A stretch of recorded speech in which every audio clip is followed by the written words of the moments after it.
mental health wise, I've been real off and on.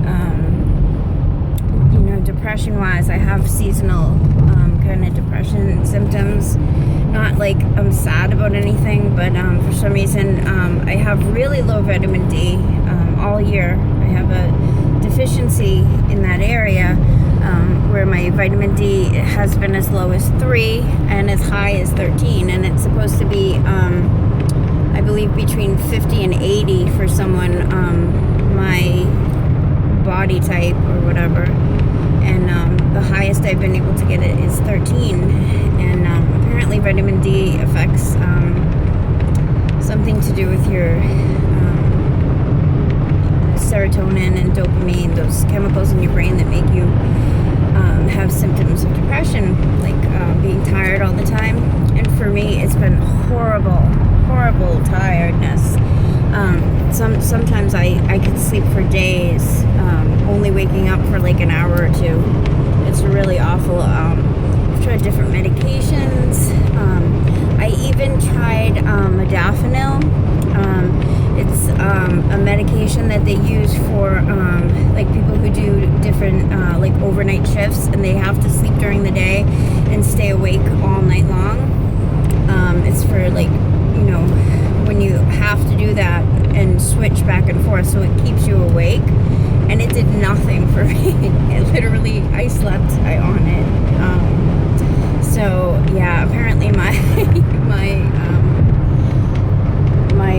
sleeping problems are really bad when it hits me.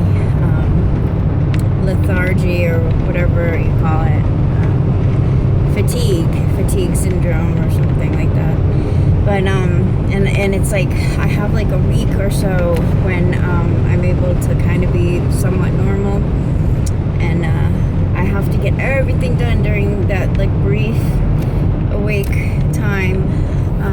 So I haven't had a lot of time to do videos and stuff, but now that the light is more, we're having longer daylight hours, I feel, thank God, that like sense of starting to feel somewhat normal again, like wanting to do stuff, wanting to make videos. I hear the birds singing and the plants growing, and that is so therapeutic. And also, I don't know if I mentioned in my last video that I had fallen and hurt my knee really bad, and that was awful because I had just started trying to go back to the gym and do like elliptical. I can't do a lot because I have degenerative disc disease in my spine, so I can't do anything that's that puts like pressure on my spine, but I can do like smooth exercise, like, and the elliptical at the gym is one of those really smooth ones. I have one at home, but that one is it's like an older model, so you really have to push the pedal things that move. But the one at the gym is like nice and smooth, so it doesn't put a lot on my back. But when I fell, I hurt my knee. I tore something. They thought I broke my kneecap, but I was walking around on it for like 3 weeks before I even went to the doctor. And because I assumed, since I could walk, that it must not be broken. It did swell up, and it went through all the phases of bruising and all of that, and it was awful. But I assumed, because I could walk, that it must not be broken. And thankfully, I just had an x-ray this week finally, and it wasn't broken, or at least not that they could see. They said it looked all right.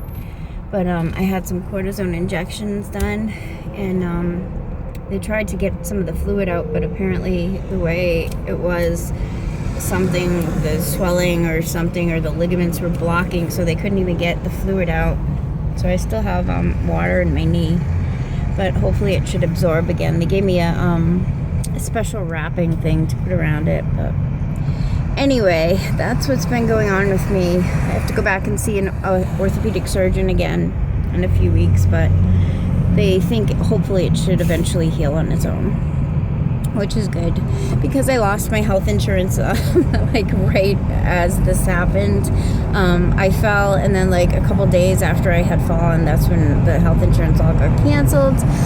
But I had, you guys all who are long-term followers know that like 15 years ago, I got hit by a car, and it's been a long time of all kinds of medical stuff with my back and everything since then. But I finally legally have been deemed disabled, and I don't think I'm gonna get any payments or anything like that from it, because I don't think financially I'm gonna qualify, only because of the fact that my husband's income because he's in the household or whatever, it's not gonna allow me to get qualified for that portion of disability.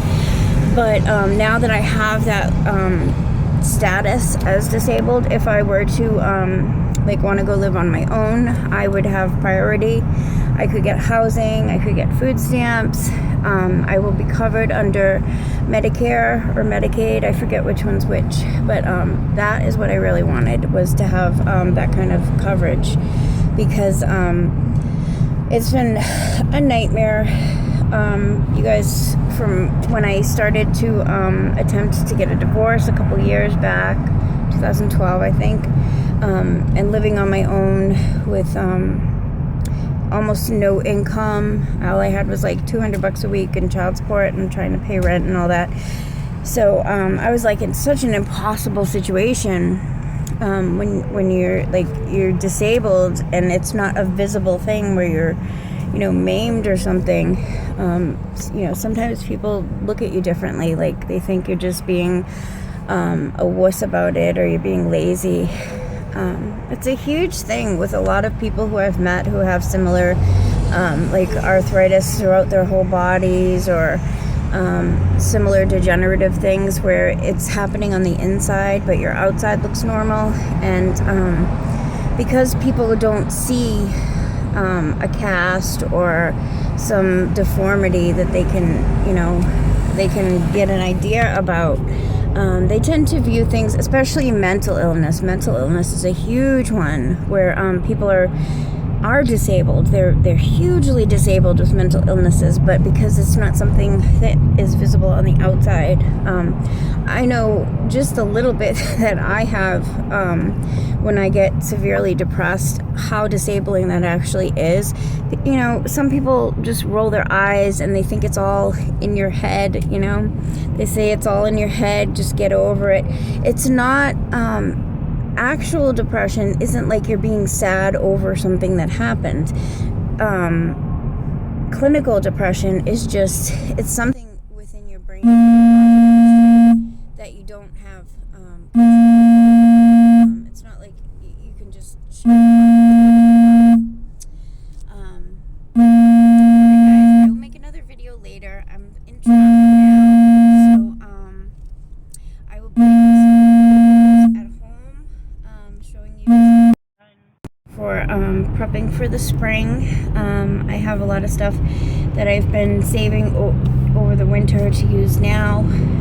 I already killed some of my spring plants, but I left them out and it got cold again, so I have to start over with that.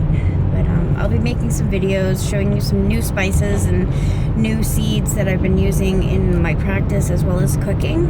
I've been doing a lot of incorporating both. So my kitchen, I showed you guys a lot of kitchen stuff last year, but I'm really starting to incorporate the two, my spiritual practice as well as my home cooking, kitchen workings, and family workings, really combining them so that my practice isn't something that I have to really put aside time for necessarily. If I don't have the time to do so, I'm doing them at the same time.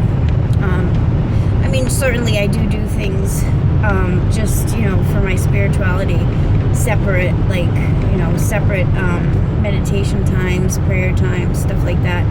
But for the majority, I've been trying to really incorporate everything together so it doesn't feel like work, So maybe I'll do some videos on how to do that, because it's really a great way to feel like you're saving time, but you're kind of getting two things done at once.